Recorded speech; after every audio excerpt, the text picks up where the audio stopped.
10학년 보험 내신 대비 필수 개념을 설명하는 동영상입니다. 10학년은 고등학교 1학년이라는 뜻이고 보험은 1학기 중간고사라는 뜻이에요. 올해부터 교과서가 바뀌었죠. 예전에는 수학 상하였는데 이제는 공통수학 원투로 바뀌었어요. 중간고사 시험 범위는 그렇게 작년 거랑 크게 달라지지 않습니다. 그래서 뭐 작년 거랑 비슷해요. 자, 일단 수의 연산 법칙을 알아야 해요. 수의 연산 법칙과 지수 법칙을 알아야 하는데 덧셈의 교환 법칙, 덧셈의 결합 법칙, 곱셈의 교환 법칙, 곱셈의 결합 법칙, 분배 법칙, 이거 알아야 합니다. 농담 같지만 이거 몰라서 식변형 못하는 애들이 있어요.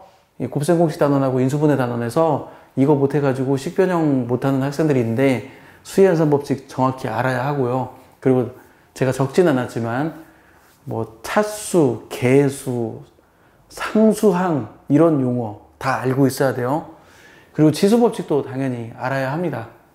그래야 곱셈 공식 같은 거 할 때 인수분해 할 때 지수 법칙 이용해서 문제를 풀 수 있기 때문에 지수 법칙 알아야 하고요. 그리고 곱셈 공식 중학교 과정 5개, 고등학교 과정 9개를 구별해서 기억해야 돼요. 보통 학생들이 이거 뭉뚱그려서 기억하는데 그게 아니라 중학교 때 배우는 5개와 고등학교 때 추가로 배우는 9개를 구분해서 따로 기억하고 있어야 돼요. 그리고 당연히 조립제법 할 줄 알아야 되고 연조립제법은 조금 어려운 문제를 풀 때 연조립제법이 필요하니까 연조립제법도 할 줄 알아야 되고 인수분해도 할 줄 알아야 합니다. 인수분해도 뭐 상황마다 이런 상황에서는 이렇게 인수분해해라, 저런 상황에서는 저렇게 인수분해해라, 이렇게 인수분해도 할 줄 알아야 하지만 요 나머지 정리, 인수정리 이거 배운 다음에 인수정리와 조립제법을 이용한 인수분해도 할 줄 알아야 돼요. 이게 안 돼 있으면 나중에 3차 방정식, 4차 방정식 풀 때 지장이 있기 때문에 인수정리와 조립제법을 이용해서 인수분해하는 방법을 알아야 합니다. 그리고 당연히 복소수의 정의 알아야 하고 켤레복소수의 성질, 뭐 복소수의 상등의 정의 이런 것도 알아야 돼요. 상등이라는 말은 서로 같다라는 뜻이에요.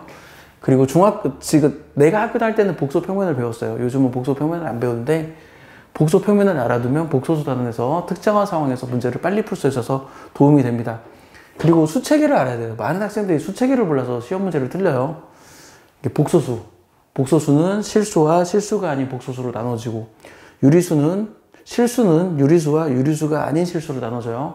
당연히 실수가 아닌 복소수는 허수라고 하고 유리수가 아닌 실수는 무리수라고 하죠. 그리고 유리수는 정수와 정수가 아닌 유리수로 나눠지고 정수는 자연수, 영, 음의 정수로 나눠져요. 그리고 실수가 아닌 복소수, 즉 허수는 순허수와 순허수가 아닌 허수로 나눠집니다. 이런 것들을 잘 구분해야 하고 이것들에 제가 공간이 부족해서 적진 않았는데 이런 것들의 각각의 대표적인 예제도 다 들 줄 알아야 합니다. 많은 학생들이 일은 실수이고 복소수가 아니라고 생각해요. 아니에요. 일도 복소수입니다. 일은 자연수이고 정수이고 유리수이고 실수이고 복소수예요. 마이너스 1은 음의 정수이고 정수이고 유리수이고 실수이고 복소수예요. 그리고 루트 2는 유리수가 아닌 실수, 즉 무리수이고 실수이고 복소수예요. 이거 수체계 몰라가지고 학생들이 문제 틀리는 경우가 많아요. 이 수체계 정확하게 알고 있어야 합니다. 학생들한테 이거 수체계 그리라고 하면 못 그려요. 이렇게 전체가 이런 모양이라는 거 못 그립니다. 그리고 중학교 1학년 때 배웠던 1차 방정식이 있죠. 이 1차 방정식 좀 깊이 배우는 거 알아둬야 하고 그리고 중학교 3학년 때 배웠던 2차 방정식을 배우는데 2차 방정식의 풀이가 3개 있어요. 3개를 다 알아야 합니다. 인수분해를 이용한 2차 방정식의 풀이, 완전제곱식을 이용한 2차 방정식의 풀이, 근해공식을 이용한 2차 방정식의 풀이 3개를 다 할 줄 알아야 되고 당연히 근해공식을 외워야 할 뿐만 아니라 근해공식 유도도 할 수 있어야 돼요. 그리고 2차 방정식의 판별식의 성질들도 알아야 돼요. 그리고 2차 방정식의 근과계수의 관계도 할 줄 알아야 되죠. 그리고 뭐 여기 켤레복소수 나왔지만 2차 방정식에서 켤레근의 성질들 알아야 합니다. 그리고 2차 함수, 중3 때 2차 함수 배웠잖아요. 근데 이 2차 함수에 꼭지점 좌표 못 구하고 x좌표 못 구하고 그런 애들 상당히 많아요. 중3 때 2차 방정식을 배웠음에도 불구하고 2차 방정식 못 푸는 애들 상당히 많습니다. 이게 코로나 이전에는 그런 애들이 별로 없었는데 코로나 이후로는 왜 이렇게 많아졌는지 모르겠어요. 2차 방정식의 근해공식, 2차 방정식의 근해공식을 못 외워. 고등학교 1학년이 2차 방정식의 판별식도 몰라. 고등학교 1학년이. 그래서 2차 방정식의 근해공식 알아야 되고 근해공식을 이용해서 문제 풀 줄 알아야 되고 판별식도 알아야 되고 뭐 근과 계수의 관계는 그래 중학교 3학년 때 정식으로 안 배우니까 모른다 쳐도 판별식 정도는 알아야죠. 마찬가지로 2차 함수도 중3 때 2차 함수를 배웠음에도 불구하고 2차 함수의 꼭지점 좌표를 학생들이 못 구해요. 2차 함수의 그래프를 못 그려. 근데 2차 함수는 진짜 중요해요. 중요하기 때문에 이거 꼭 기억해야 하고 접하면 판별식이 0이다. 굉장히 중요합니다. 그리고 학교마다 뭐 이 위가 중간고사 시험 범위인 학교도 있고 이 부분까지 포함해서 중간고사 시험 범위인 학교도 있는데 이 아랫부분도 알아두면 이 중간고사 문제를 푸는데 이 부분 문제 푸는데 도움이 되니까 아래도 공부해 두기를 권해요. 고차 방정식이라는 말은 3차 방정식, 4차 방정식, 5차 방정식 이런 걸 고차 방정식이라고 그래요. 고차 방정식 당연히 풀 줄 알아야 돼요. 고차 방정식을 풀 때는 인수정리와 조립제법을 이용한 인수분해를 이용해서 고차 방정식을 풉니다. 그리고 3차 방정식의 근과 계수의 관계 알아야 되고요. 물론 4차 방정식이 교과 과정은 아니지만 4차 방정식의 근과 계수의 관계 알아두면 좋습니다. 그리고 3차 방정식과 4차 방정식에서도 혈내근의 성질이 있어요. 이런 성질을 알아두면 좋고, 그리고 3차 방정식에서 오메가의 성질이죠. 이 오메가의 성질을 알아둬야 하고, 그리고 연립방정식, 부정방정식 풀 줄 알아야 되고, 그리고 이제 부등식 단원으로 넘어가면 1차 부등식, 중학교 2학년 때 1차 부등식을 배우는데 이 1차 부등식을 풀 줄 알아야 돼요. 근데 이때 되면 못 푸는 애들이 많아. 그리고 2차 부등식 풀 줄 알아야 되고요. 2차 부등식은 제가 뭐라고 얘기하냐면 그냥 그래프 그려 이렇게 2차 부등식은 한 문장으로 요약하면 그래프 그려요. 그래프 그려서 풀면 돼. 근데 학생들이 그래프를 안 그리죠. 그리고 연립부등식도 풀 줄 알아야 되고, 이 정도는 이제 기본적으로 할 줄 알아야 되고, 그리고 고등학생들이 이 기본 도형의 넓이하고 부피 몰라서 문제를 못 푸는 경우가 많아요. 뭐 예를 들어서 원기둥의 부피 못 구한다, 원뿔의 부피를 못 구한다, 원기둥의 건널비, 원뿔의 건널비, 뭐 이런 거 못 구해가지고 고등학교 문제를 못 풀어요. 부피도 마찬가지. 뭐 원뿔의 건널비, 원뿔의 부피, 그리고 뭐 구의 건널비, 구의 부피 이런 거 몰라서 고등학교 문제 못 푸는 경우 많고, 그리고 삼각비 배웠으면 삼각형의 넓이가 2분의 1 AB 사인 세타라는 거 알고 있잖아요. 근데 이거 못하는 학생들이 진짜 많습니다. 그래서 이거 하는 걸 권해요. 자, 마무리를 하면 제가 정말 부탁하고 싶은 건 현재 고등학교 1학년 학생이든 현재 고등학교 1학년 학생을 두고 있는 학부모든 제가 정말 부탁하고 싶은 거는 어려운 문제를 풀지 말고 요걸 정확하게 익히세요. 요걸 정확하게. 학생들한테 수의 연산법칙 적어라. 못 적어. 지수법칙 적어라. 못 적어요. 곱셈공식 적어라. 못 적어요.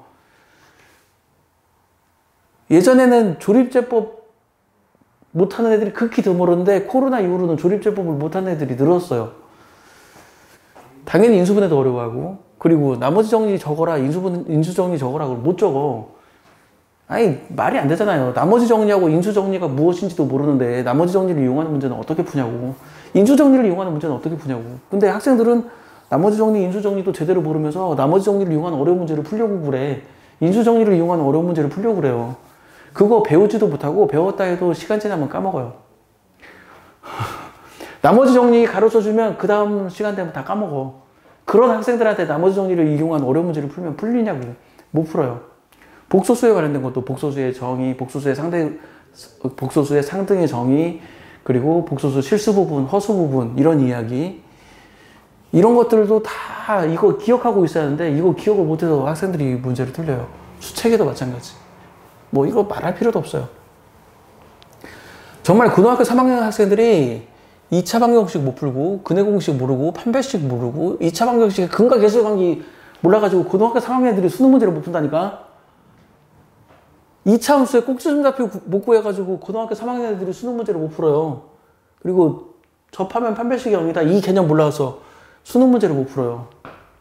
그리고 제가 2차 부등식 단원에서 2차 부등식은 2차 함수의 그래프를 그리는 거야. 2차 함수의 그래프를 그리는 거야. 이렇게 설명해 주면서 2차 함수의 그래프를 계속 그리라고 하는데 못 그려. 제가 강조하는 부분입니다. 정말 많은 학생들이, 그리고 많은 학부모님들이 어려운 문제를 잘 풀어야 수학 문제를 잘 푼다고 생각해요. 아니에요. 이런 기초적인 내용이 잡혀져 있지 않은 상태에서는 어려운 문제를 못 풀고, 어려운 문제를 풀이를 제시해줘도 그 풀이를 익히지를 못해요. 풀이를 이해하지 못하고 익히지 못해. 똑같은 얘기 반복하지만 나머지 정리 모르는데 나머지 정리를 이용하는 문제를 어떻게 푸냐고. 인수정리를 모르는데 인수정리를 이용하는 문제, 어려운 문제는 어떻게 푸냔 말이죠. 켤레복소수의 성질을 모르는데 켤레복소수의 성질을 이용하는 어려운 문제를 어떻게 푸냔 말이죠. 그러니까 이걸 먼저 익혀야 돼요. 다른 거 익히지 말고 이걸 먼저 익혀야 됩니다. 그래서 제가 학생들한테 많이 요구하는 거예요. 수의 연산법칙 적어라. 백지에 줘서 요구해요. 수의 연산법칙 적어라. 지수법칙 적어라. 곱셈공식 중학교 과정, 고등학교 과정 구별해서 적어라. 나머지 정리를 적고 증명하라. 인수 정리를 적고 증명하라. 켤레복소수의 성질을 적어봐라. 수체계를 그려봐라. 그리고 2차 방정식의 풀이 적어봐라. 2차 방정식의 근해 공식을 적고 근해 공식을 유도해라. 2차 함수의 꼭지점좌표 구하라. 이거 제가 정말 많이 시킵니다. 2차 부등식 직접 함수의 그래프를 그려서 2차 부등식 풀어봐. 2차 방정식의 근과 계수의 관계, 3차 방정식의 근과 계수의 관계를 적어라. 적고 증명하라. 제가 엄청 많이 시켜요. 근데 이거 정말 많은 학생들이 이거 못해요. 나한테 배우는 학생들도 이걸 못해요. 내가 이걸 엄청 강조함에도 불구하고.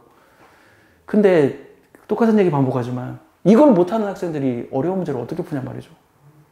근데 정말 많은 학생들은 이걸 모르는 상태로 그냥 어려운 문제를 풀려고 그래. 절대 못 풉니다. 풀이를 설명해줘도 이해를 못할 뿐만 아니라 풀이를 익혔다 한들 다음 시간 되면 까먹어. 시험 문제 못 풀어요. 그러니까 차라리 그 어려운 문제를 푸는데 습득하는데 투자하는 그 시간을 이런 거 익히는데 투자하세요.